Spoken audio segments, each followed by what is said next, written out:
پھر میرے ہاتھ میں کتاب صحیح بخاری جلد نمبر 9 اب کی دفعہ صفحہ نمبر 173 جہاں پر ہم نے یہ روایت ختم کی تھی کہ معاویہ نے کس طرح سے یزید کی خلافت کے لیے پاپڑ بیلے. اس کے بعد حدیث نمبر 55 ہم سے احمد بن یونس نے بیان کیا، کہا ہم سے ابو شہاب نے، انہوں نے اوف عرابی سے، انہوں نے ابو المنہال سے، انہوں نے کہا جب ابن زیاد اور مروان شام میں حاکم ہوئے اور عبداللہ بن زبیر مکے میں خلافت پر آدھم کے، ادھر خارجیوں نے بصرے میں زور جمایا تو میں اپنے والد کے ساتھ ابو بردہ اسلمہ صحابی کے پاس گیا. ہم ان کے گھر میں گئے، وہ بانس کے ایک بالا خانے کے سائے میں بیٹھے تھے، ہم بھی ان کے پاس جا کر بیٹھے. میرے والد نے چاہا وہ کچھ باتیں کریں، انہوں نے کہا ابو بردہ نے جو پہلی بات کی وہ میں نے سنی. انہوں نے کہا میں جو ان قریش کے لوگوں سے ناراض ہوں تو محض اللہ کی رضامندی کے لیے، اللہ میرا اجر دینے والا ہے. عرب کے لوگوں تم جانتے ہو پہلے تمہارا کیا حال تھا، یعنی نبوت سے پہلے، جہان بھر کے ذلیل خدائی خوار تمہارا کیا شمار گمراہی میں گرفتار. پھر اللہ تعالیٰ نے اسلام کے طفیل سے اور اپنے پیغمبر برحق محمد مصطفیٰ صلی اللہ علیہ وآلہ وسلم کے صدقے سے تم کو اس بری حالت سے نجات دی، یہاں تک کہ تم اس مرتبے کو پہنچے، دنیا کے حاکم اور سردار بن گئے. پھر اس دنیا نے تم کو خراب کر دیا. دیکھو یہ شخص جو شام میں حاکم بن بیٹھا ہے یعنی مروان، دنیا کے لیے لڑتا ہے، اور یہ خارجی لوگ جو تمہارے ارد گرد ہیں جو اپنے تئیں بڑا قاری کہتے ہیں، خدا کی قسم یہ بھی دنیا کے لیے لڑتے ہیں. اور یہ شخص جو مکے میں خلیفہ بن بیٹھا ہے، خدا کی قسم یہ بھی دنیا کے لیے لڑتا ہے. یہ ابن زیاد مردود وہی ہے جو امام حسین سے لڑنے آیا تھا اور جس کے لشکر والوں نے امام حسین کو شہید کیا. یزید نے اس کو بصرے کا حاکم کیا. یہ زیاد بن ابی سفیان کا بیٹا تھا، یعنی یزید کا چچا بھائی. بقول شخص جب یزید ملعون فی النار ہوا تو بصرے والوں نے 15 روز کے لیے اس سے کہا تم ہی حاکم رہو یہاں تک کہ کوئی خلیفہ مقرر ہو. اس کے بعد خلافت کے کئی ٹکڑے ہو گئے. عبداللہ بن زبیر مکے میں خلیفہ ہوئے اور بصرے میں خوارج کا زور ہوا تو ابن زیاد بصرے سے بھاگ کر شام میں چلا گیا، مروان سے جا کر مل گیا. مروان عبداللہ بن زبیر سے بیعت کرنا چاہتا تھا لیکن اس نے منع کیا اور مروان کو خلیفہ بنایا. ابو بردہ کا مطلب یہ تھا کہ اس وقت سب آپے دھاپے میں گرفتار ہے، ہر شخص چاہتا ہے میں سب کا سردار بنوں اور سب سے بڑا ہو کر رہوں. کسی کی غرض یہ نہیں ہے کہ دین کی ترقی ہو، اسلام پھیلے، جیسے اگلے خلیفوں اور پیغمبر صاحب کی نیت تھی. باپ کا مطلب اس سے یہ نکلا کہ مروان یا خوارج یا عبداللہ بن زبیر لوگوں سے تو یہ کہتے تھے کہ ہم دین کے لیے لڑتے ہیں، در پردہ طلب دنیا کی نیت تھی، تو جیسا لوگوں کے سامنے کہتے تھے اس کے خلاف نیت رکھتے تھے.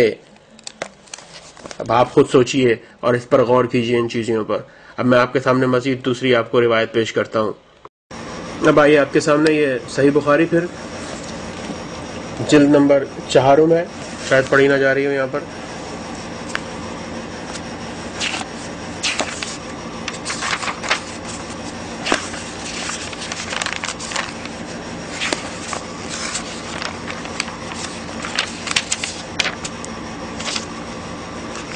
یہ دیکھیں جلد نمبر 4 صحیح بخاری. اب آئیے اس صحیح بخاری کی ہم پارہ نمبر 11 صفحہ نمبر 58 کتاب جہاد و سیر جلد نمبر حدیث نمبر 67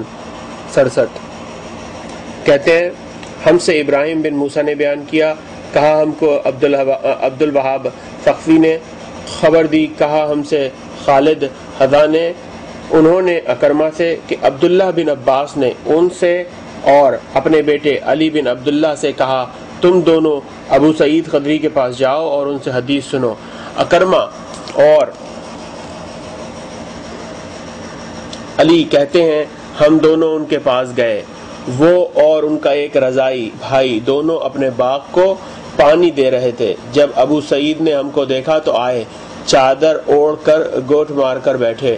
یہ حدیث بیان کرنے لگے کہ ہم مسجد نبوی بنتے وقت ایک ایک اینٹ لا رہے تھے، عمار 2 اینٹیں لاتے۔ حضرت ان کے سامنے سے گزرے اور ان کے سر سے گرد پہنچی، فرمایا ہائے عمار کو باغی لوگ قتل کریں گے۔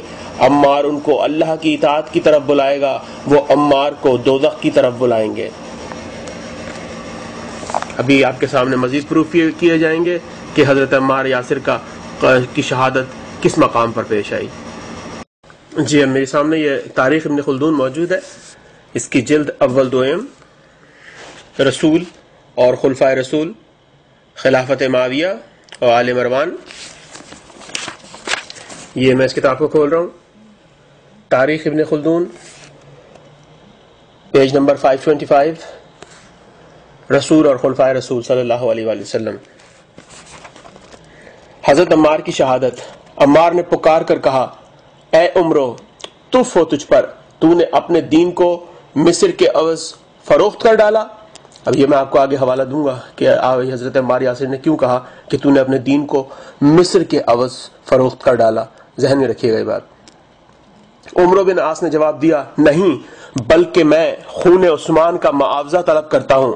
عمار بولے، میں اپنے علم و یقین سے شہادت دیتا ہوں کہ تو اپنے ان فعلوں سے اللہ تعالیٰ کی خوشنودی نہیں چاہتا ہے، مرنے کے بعد تجھ کو اس کا حال ظاہر ہوگا۔ تو نے آج ہی اس لشکر کے علم بردار سے نبرد آزمائی نہیں کی، 3 بار رسول اللہ صلی اللہ علیہ وآلہ وسلم کے ساتھ اس علم بردار سے لڑ چکا ہے، اور آج یہ 4تھا واقعہ ہے۔ کیا تجھے یہ یاد نہیں ہے کہ رسول اللہ صلی اللہ علیہ وآلہ وسلم نے فرمایا ہے عمار کو گروہ باغی مارے گا؟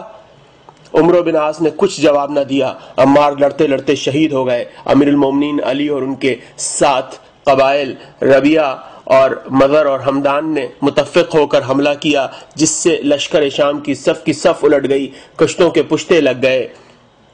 امیر المومنین حضرت علی لشکر شام کے قتل کرتے اور ان کی جماعت کو منتشر کرتے معاویہ کے قریب پہنچ گئے اور جوش میں آ کر للکار اٹھے، اے معاویہ، ناحق لوگوں کی خون ریزی سے کوئی فائدہ نہیں ہے، آؤ ہم تم نمٹ لیں، جو اپنے مقابل کو مار لے وہی صاحب الامر یعنی امیر ہو۔ عمرو بن عاص نے معاویہ سے خطاب کر کے کہا، یہ فیصلہ تو اچھا ہے۔ معاویہ نے جواب دیا، تم کیوں اس فیصلے کو اپنے لیے ناپسند کرتے ہو؟ کیا تم کو یہ معلوم نہیں ہے کہ علی کے مقابلے پر جو جاتا ہے وہ جانبر نہیں ہوتا؟ دوران جنگ میں امیر المومنین علی علیہ السلام کے لشکر کا ایک گروہ گرفتار ہو گیا، معاویہ نے ان کو رہا کر دیا۔ ایسا ہی امیر المومنین حضرت علی نے معاویہ کے قیدیوں کے ساتھ سلوک کیا۔ یہ آپ کے سامنے پیش کیا گیا کہ معاویہ خود شریک تھا جنگ میں، اور حضرت علی نے اس کو للکار کر پکارا ہے جنگ کے لیے، اور حضرت عمار یاسر کی شہادت کا واقعہ کہ کس انداز سے شہید ہوئے۔ اب جو بات میں نے کی آپ سے کہ مصر کے عوض فروخت کر ڈالا ہے تو نے اپنے دین کو، حضرت عمار یاسر نے کہا تھا، آئیے میں اس کا حوالہ دیتا ہوں اب آپ کو۔